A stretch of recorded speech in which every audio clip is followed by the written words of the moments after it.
Hello everyone, welcome to the aircraft construction course. I am Zhang Qiyuan. Let's explore the flight control system together.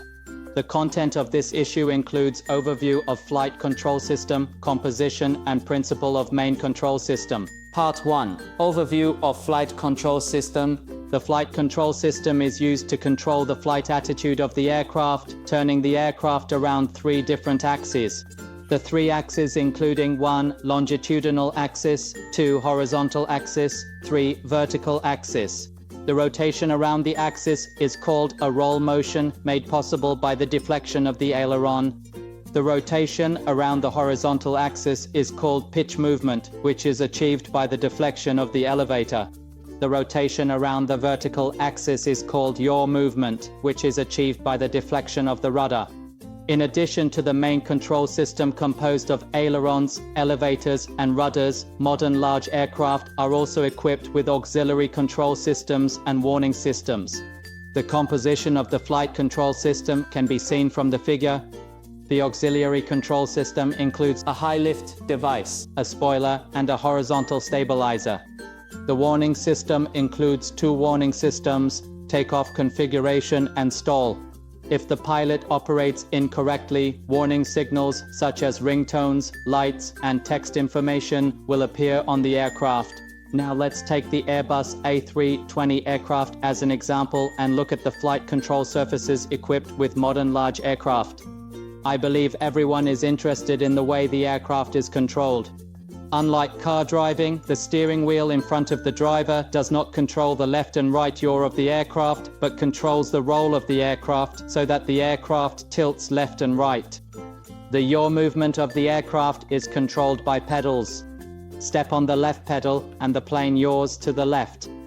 Step on the right pedal and the plane yaws to the right. The forward or backward pull of the joystick controls the aircraft to bow down or raise its head. On the central console between the 2 drivers, there are also control mechanisms such as flap handles, deceleration handles, and trim hand wheels to control the lifting device, spoiler, and horizontal stabilizer respectively. We have already learned about the flight control surface, also known as the rudder surface, and the control mechanism of the aircraft before. How do the 2 connect and drive the action signal? In the early days, the aircraft adopted a transmission method with mechanical transmission and no hydraulic power. The control mechanism and the rudder surface transmitted the action through the connecting rod or steel cable. The driver had to drive the rudder surface directly with his hands and feet, which required a lot of physical strength. Later, the aviation engineer added a hydraulic booster in the middle of the transmission mechanism using hydraulic power to drive the rudder surface, which reduced the driver's physical exertion. What we see in the left picture is the mechanical transmission hydraulic booster transmission system, which is currently widely used.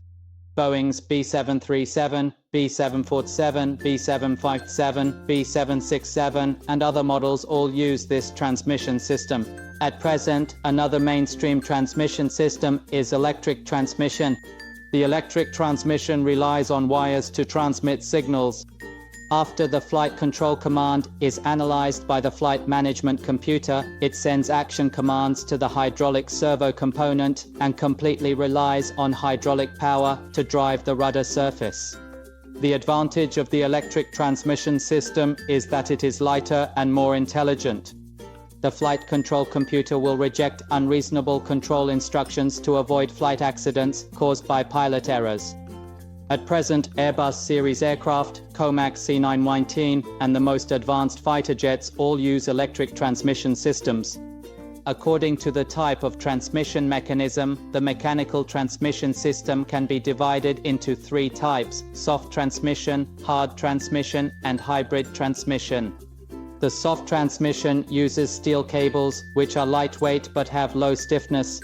The hard drive uses connecting rods, which are rigid but have complex structures. Hybrid transmission adopts both steel cable and connecting rod, which combines the advantages and disadvantages of soft and hard transmission. Part 2. Composition and principle of main control system. The main control system consists of ailerons, elevators, and rudders. The ailerons are located on the trailing edges of the wingtips on both sides, which are used to control the rolling movement of the aircraft, the rotation of the steering wheel, or the left and right swing control of the steering column. The elevator is located at the trailing edge of the horizontal stabilizer, which is used to control the pitch movement of the aircraft, and the control lever is pushed forward and pulled back. The rudder is located at the trailing edge of the vertical stabilizer, which is used to control the yaw movement of the aircraft and is controlled by pedals. See the schematic diagram of the aileron control system. Due to the use of hydraulic power, the driver cannot feel the feedback force of the air on the aileron, and he cannot get a sense of control. In order to solve this problem, a sensory centering mechanism, feel and centering mechanism, is added between the steering wheel and the hydraulic booster PCU, which relies on cams and spring devices to provide a feel, and the rotational resistance of the steering wheel is proportional to the turning amplitude. When operating the aileron, the driver's hand must overcome the resistance provided by the feel centering mechanism and turn the steering wheel. The action signal is transmitted to the PCU through the steel cable, and the PCU outputs force to drive the ailerons on both sides to deflect in the opposite direction. One aileron deflects upward and the other aileron deflects downward. I will use the blue arrow to represent the driver's manual control signal and the red arrow to represent the hydraulic power output by the hydraulic booster PCU to mark the process of aileron transmission. We start by turning the wheel counterclockwise. The manual control signal reaches the input rod of the hydraulic booster through transmission mechanisms such as drum wheels, steel cables, fan wheels, and torsion tubes. After obtaining the input signal, the hydraulic booster outputs power to the right and drives the left aileron to deflect upward and the right aileron to deflect downward through the interconnected drum steel cable, fan wheel, etc. The drive from the steering wheel to the PCU requires long cables, but passengers have never seen these cables because they are distributed in the sandwich of the floor. Now, let's meet this powerful guy, PCU. The PCUs of the aileron are distributed in the main landing gear wheel well. The driver's control action is transmitted to the input link, and the booster housing is driven by hydraulic pressure to output the action of the corresponding amplitude to the aileron. The working principle of the elevator is similar to that of the aileron. The difference is that we have higher requirements for the handling of the aircraft's pitch movement. The faster the flight speed, the greater the control resistance of the control stick. In order to achieve this effect, the elevator control system also adds a feeling computer, in addition to the feeling fixing mechanism, to simulate the real flight feel. The working principle of the rudder is similar to that of the aileron. The pedal action signal is transmitted to the PCU through the steel cable mechanism, and the rudder surface is driven by the power output by the PCU. Different from the aileron, when the two main hydraulic systems A and B fail, the rudder PCU can also use the power of the backup hydraulic system. This course is over. Thank you for your study. Now comes the exercise session. Students can press the pause button to think and answer. Let's start now.